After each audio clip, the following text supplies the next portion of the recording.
Hey everyone, and welcome back to another episode of what makes this game awesome. Just a quick thank you to everyone who voted last episode for what game they wanted to see me review this episode. If you want to vote for next episode, hit the I, and you can vote from all the games that I'm working on, or let me know in the comments what game you want to see me review next. Anyway, today I'm going to be talking about a classic for PS2 that is loved so much that it got remastered on PS3, and recently at E3 got announced for a remaster on PS4. Today I'm going to be talking about the classic PS2 version of Shadow of the Colossus, and what makes this game awesome. While it's definitely fun to play a game where your character is really overpowered and can kill everything in a few hits, I much prefer playing games where your character feels weak and kind of insignificant, because it makes everything that you do feel so much cooler that you're able to do it. That's why I quite like Dark Souls, because your character is so weak compared to the enemies that you almost feel like you shouldn't be able to do it, but you manage to anyway. And honestly, I feel that Shadow of the Colossus creates this feeling of insignificance better than any other game that I've ever played. It's pretty hard to just ignore the graphics, so I'm gonna quickly say that this was released on PS2. While the frame rates and resolution are pretty terrible, the graphics really don't make the game, and if they really matter that much to you, the PS3 remaster does have slightly better ones. That said, I still quite like the graphical style, the frame rate is my only problem. Anyway, the game starts with a cutscene of the main character, Wanda, riding his horse Aggro to a sacred temple, with a dead girl called Mono in tow. After arriving at the temple, it's explained to you that Wanda's main goal is to revive Mono, and he can only do this by slaying the 16 Colossi. The storyline comes across quite basic to begin with, but ends up being the game's second strongest point, but I'll talk about that later. So pretty much after this cutscene, you're free to explore, and let me tell you, there is a lot to explore. The world that this game puts you in is massive, especially for a PS2 game, and it still impresses me to this day. That said, there isn't actually much to look around in this world. There are some really pretty environments, and something that I think instantly sets this game apart from the others that we play is that it's empty. There's no purpose to this world. As you ride around and see the desolate, beautiful landscape, all you can do is stare at ancient ruins and wonder, why are they there? What happened here? And that entices many people into loving this game, because it has such a big purpose put around getting you to think what could have happened. It doesn't tell you everything, it leaves bits up to your imagination. And legitimately, I love this. I think it's a really nice change from the very cluttered worlds that we see in games nowadays. The game also has a much cooler way of navigating you to the next Colossi than a marker on the minimap. Instead, you hold your sword in the air and reflect sun rays off it, which point you in the direction of the Colossus you need to fight. This is much better than a marker because it means you still have to explore the world. You have to figure out what route you need to take to the Colossus, and normally there are multiple routes that lead you to different places, so it really does get you to know the world quite well without forcing you to explore. The journey to the next Colossus never really gets tedious, and exploring the world as a part of the quests was a really good way of setting up for battles, as the environments often tell a lot about the Colossus' characteristics and the way you'll have to fight them. Aggro, your horse, is also a pretty important part of the game. You can call him at any time and he'll find a way to get to you, and he allows for a much faster way of traveling, and even in some cases fighting Colossi. You can also jump off him for an extra high jump, which can be pretty useful. The weird thing is that he feels kind of alive. He turns around when something dangerous is close, he slows down and speeds up kind of at his own will, and while some people call this just a bad control scheme, I genuinely feel like it does just feel like your horse is giving a bit of resistance. It's not instant turning radius or anything, but whatever. Aggro's cool, but I've spent enough time talking about the world and the controls of a horse, so let's talk about the good bit, the battles, and trust me, there is a lot to say. Wanda has 3 weapons in his arsenal.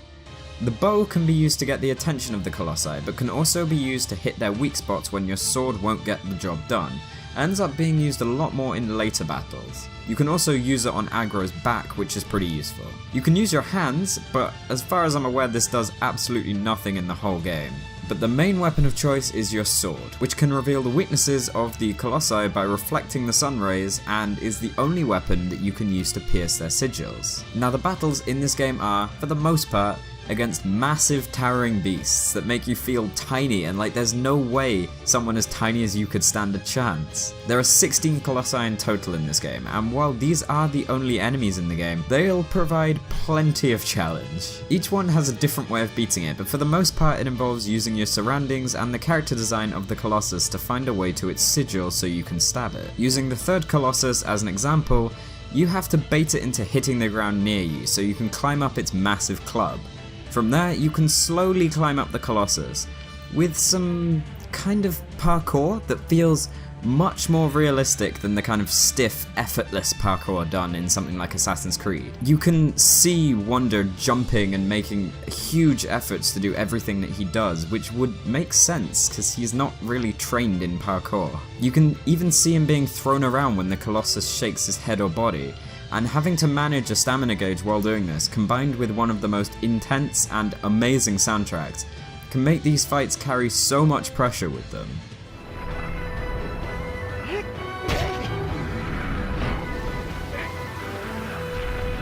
You have to find the glowing sigils on the Colossus's body and stab them with your sword, and while this will do a massive chunk of their health, often even figuring out how to get there can take a while.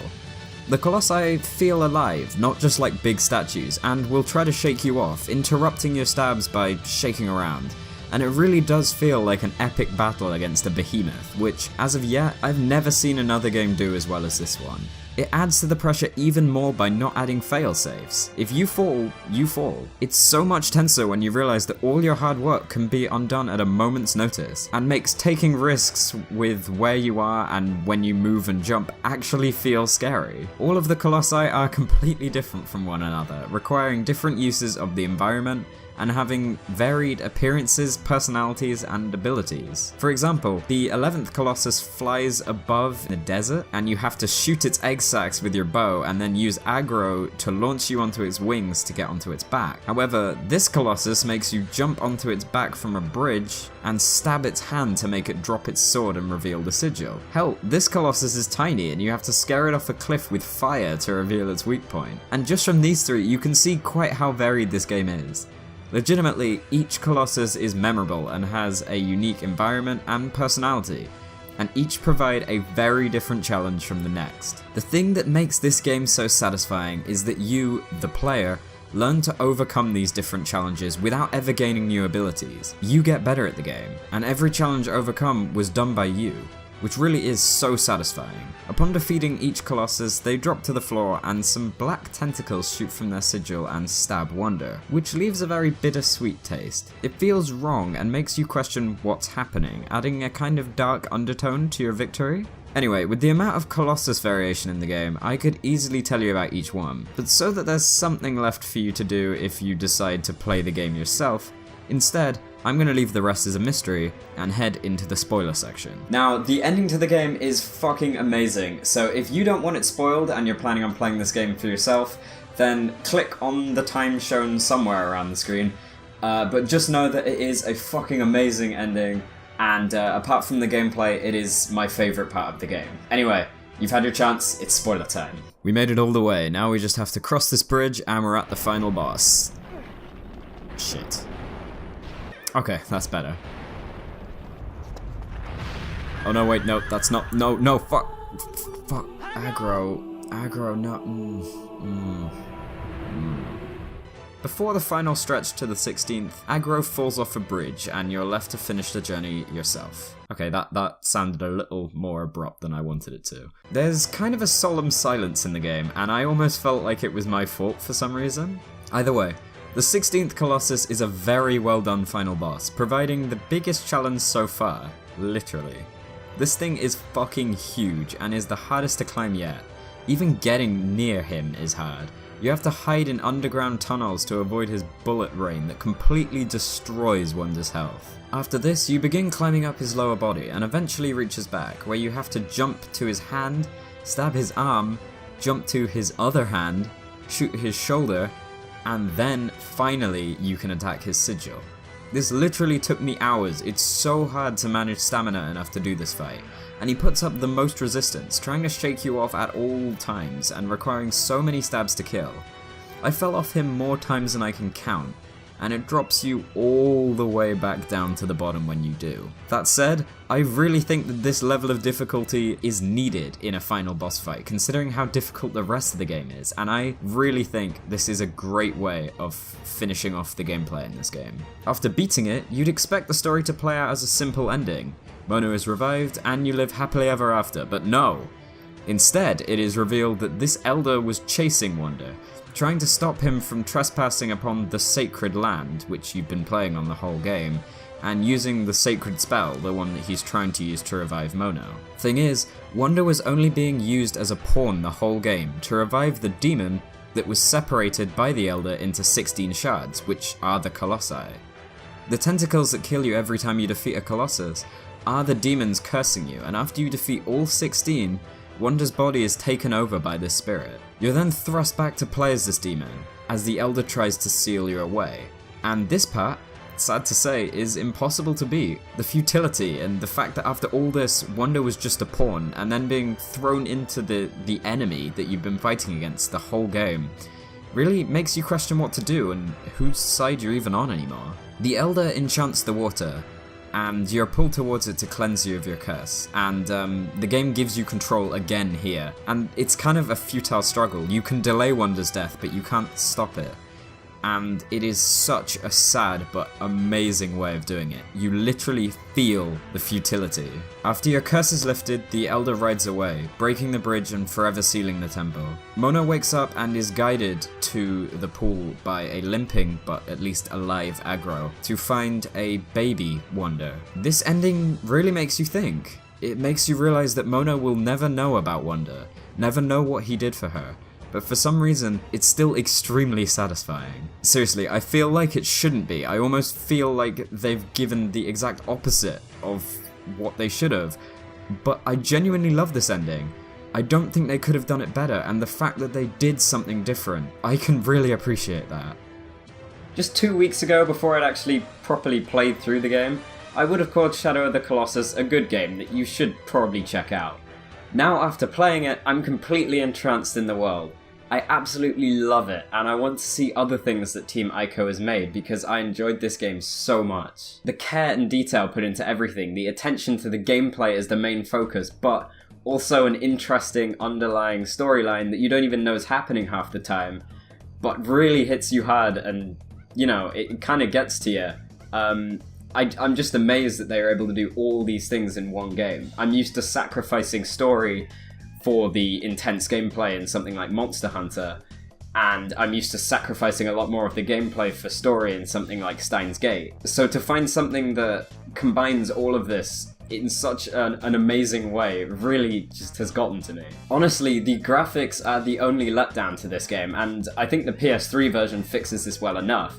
If the PS4 version looks like how it did in the trailers that we were shown, then I don't actually think I could find a place to fault this game. Just everything about it is so amazing, and if the PS4 version does end up looking like that, then I will hopefully be reviewing that when it comes out. Anyway, with everything taken into consideration, I would rate Shadow of the Colossus a 9 out of 10.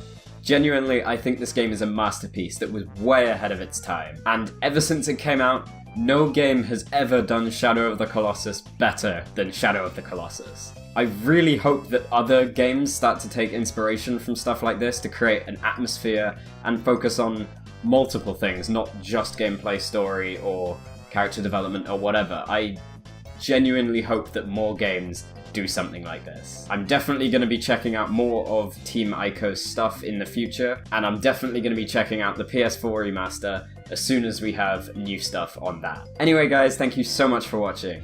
If you enjoyed the video, make sure to hit like and subscribe to see more stuff from the channel. Also, let me know what you think about Shadow of the Colossus in the comments below. Do you enjoy the game? Are you looking forward to the PS4 remaster? Genuinely, I'm curious to know how many people are hyped for it. Also, check out my social stuffs for more updates on the show, link on screen and in the description. And also on the screen is my review of Titan Souls, which is a game with a kind of similar atmosphere to Shadow of the Colossus, but very different gameplay. Anyway guys, thank you so much for watching, and I will see you in the next review, so see you there!